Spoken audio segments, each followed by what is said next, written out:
Andrea Brillantes nagsalita na nga tungkol kay Kathryn Bernardo at Alden Richard. Kinikilig nga daw siya sa love team na Kat10. Halina't panoorin natin ang buong detalye.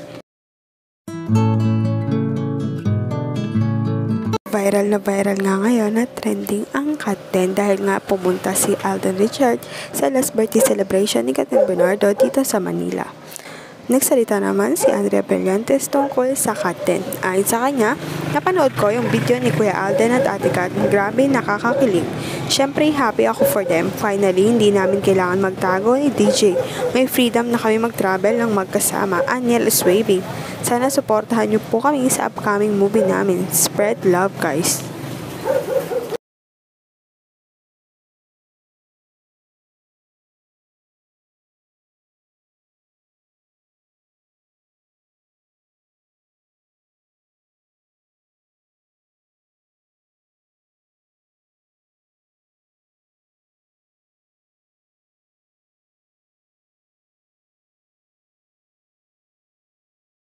Sa ngayon, maghintay na lamang ng latest update sa Katniel.